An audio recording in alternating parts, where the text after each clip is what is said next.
Hello all. ఈరోజు నాకు పానీపూరి తినాలనిపించింది. మా తమ్ముడికి చెప్తే మంచి హైజీనిక్ ప్లేస్కి తీసుకెళ్తానక్క, ప్రెగ్నెంట్ కదా నువ్వు అని చెప్పేసి అన్నాడు. ఎక్కడికి తీసుకెళ్తాడా అని చూస్తే అక్కడ జనాలు ప్లేట్లు పట్టుకొని వరుసగా నుంచొని చేత్తో వేసే విధానం ఏం లేకుండా డిఫరెంట్గా ఉంది. వాళ్ళే ప్లేట్లో పూరీలని సెట్ చేసేసి ఒక కప్లో పప్పు ఇస్తున్నారనమాట పానీపూరిలో వేసుకోవడానికి. అండ్ ఇక్కడ డిఫరెంట్ ఫ్లేవర్స్ అలాగా ట్యాప్ కనెక్షన్తో పెట్టారు, బాగుంది. సో ట్రై చేద్దాం, టేస్ట్ కూడా బాగుంటుందా లేదా అనుకొని నేను ట్రై చేస్తున్నాను. ఫస్ట్ ధనియా ఫ్లేవర్ ట్రై చేశాను.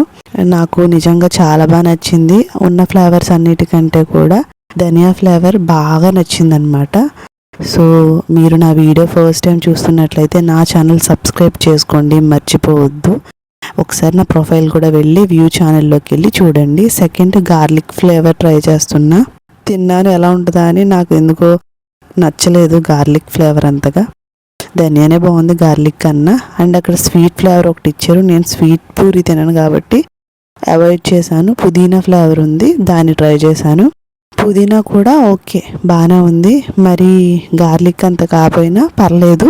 ధనియా అన్నిటికంటే బెస్ట్ అని చెప్పొచ్చు. సో ఇలా పానీపూరి క్రేవింగ్ తీరిందనమాట. Thank you for watching. Please do subscribe my channel.